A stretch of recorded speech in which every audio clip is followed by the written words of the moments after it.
So, part 6 of this unpacking of this idea of chaos shamanism. So, you get chaos magic. I had someone explain it to me once who's been doing it for many years. And what she said is that the way it works is that you create a ceremony for a particular reason, for a particular purpose, whatever it is, and it's unique. But the way they create those ceremonies is by drawing on other magical traditions, and that a diligent practitioner of chaos magic will spend a fair bit of time researching other magical traditions from all around the world and drawing on that as a data bank. So you can kind of see the chaos element in that. Yeah, that there's no kind of set tradition. You're allowing the form to create itself rather than having a preset form in which you put your prayers. It's the other kind of way round. It's quite sort of postmodern, you could say. This is maybe postmodern shamanism. So that's one thing. And, well, chaos shamanism doesn't quite work like that because it's not like our raison d'etre is to create ceremonies for purposes, to do magic, because they're chaos magic. So when you're doing magic, you're doing it for a reason. Fair enough. We do magic in shamanism, in the sense of, well, what is magic? Magic is prayer. Prayer is asking for an outcome, asking spirit for an outcome. And the outcome, well, you can't predetermine exactly what it's going to be. It'll often take you by surprise. But outcome there will be if it's heartfelt. How could it not be? Because when something is heartfelt, you're connected to the whole universe, and the universe responds. The universe cares for us, is benign. So in a way, that's what magic is. It's an inner thing. It's the secret teaching. Yeah, the secret teaching is the inner teaching. So we do magic, but it's in the form of prayer.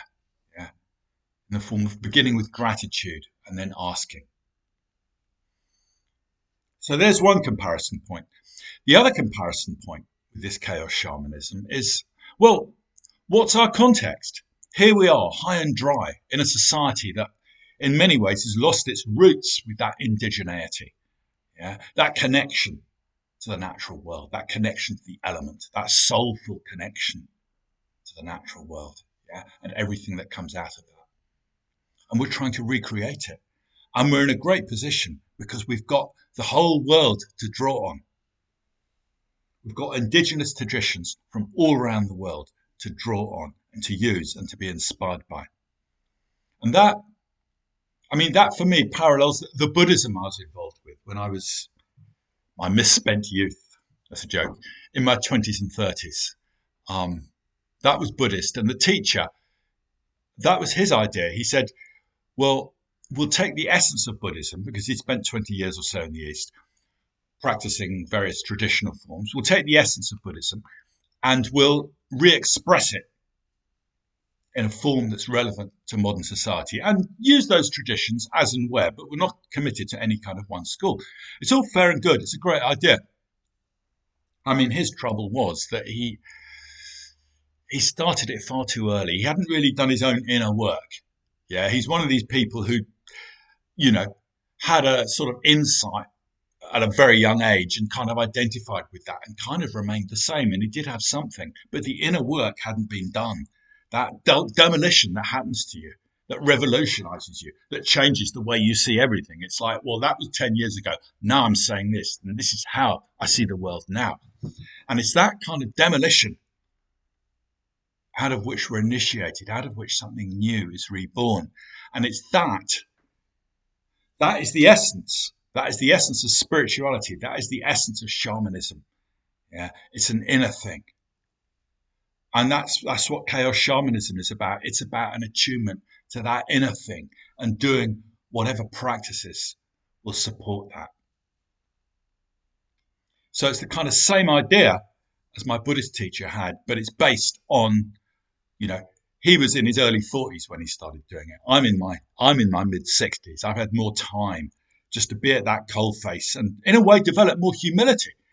I mean, when I teach, I like to begin by talking about the things I find difficult. Yeah, the things that make me anxious. Yeah, how I have to make sure I don't drink too much because I do like it. Um, the things that can make me angry sometimes, the things that can make me lose self-possession. All those things.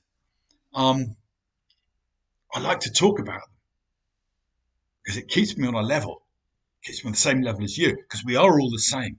Yeah, I haven't got a special experience that puts me above everyone. I've just stayed with myself. I'm just going, stay with yourself. Yeah, live closely to yourself. That's what we're here to do. So when I do that, other people feel emboldened to do that. They feel it's okay, that their faults aren't terrible and unique. It's like, no, it's the same as the rest of us. We don't need to judge them. We just need to come into a relationship with them. That's all you have to do. It's easy and difficult. So it's that process which attunes us to the spirit, the heart of anything. Okay, and that's my preamble that's taken most of this one because I wanted to talk about the medicine wheel. And maybe I'll do so in the next one. I might just begin it with this one, but it's in a way what I'm doing is how do we connect this idea of chaos shamanism, of going back to the essence of shamanism, yeah? That essence of what it is to be a natural human being, and then connect that with one of these traditional practices like the sweat lodge, or like the parrot pipe ceremony, or like the medicine wheel, or the journeying. All of these things, I like to do all of these things, but it's coming at it from the point of view of what they're getting at, why we're doing it.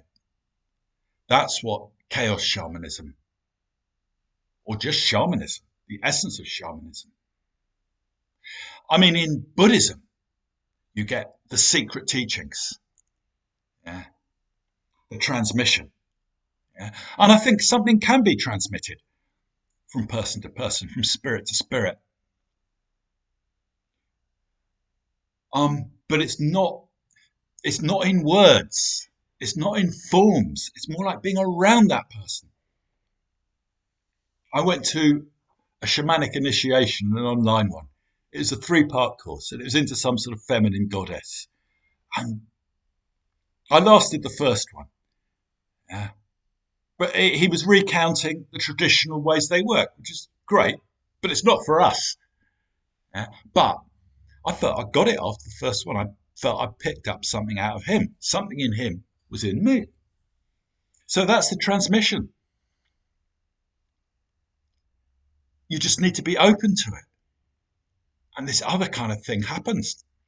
And in traditional shamanic cultures, you get spirits being passed down families, yeah, from father to son.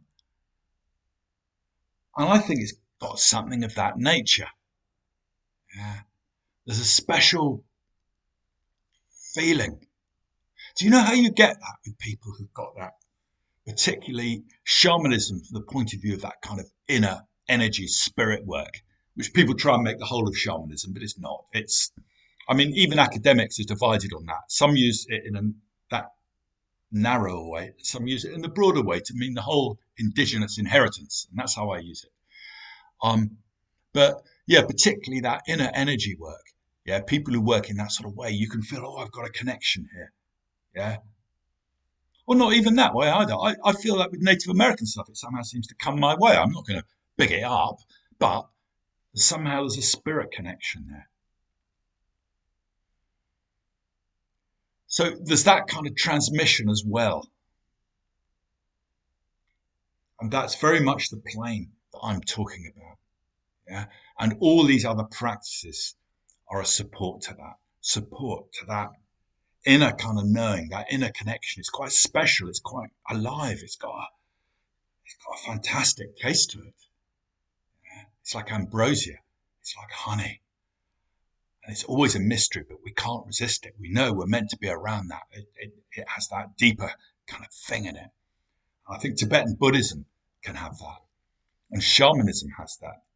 Any of these things that have held on to the inner tradition, because it's easy to lose the inner tradition in the outward forms. Okay,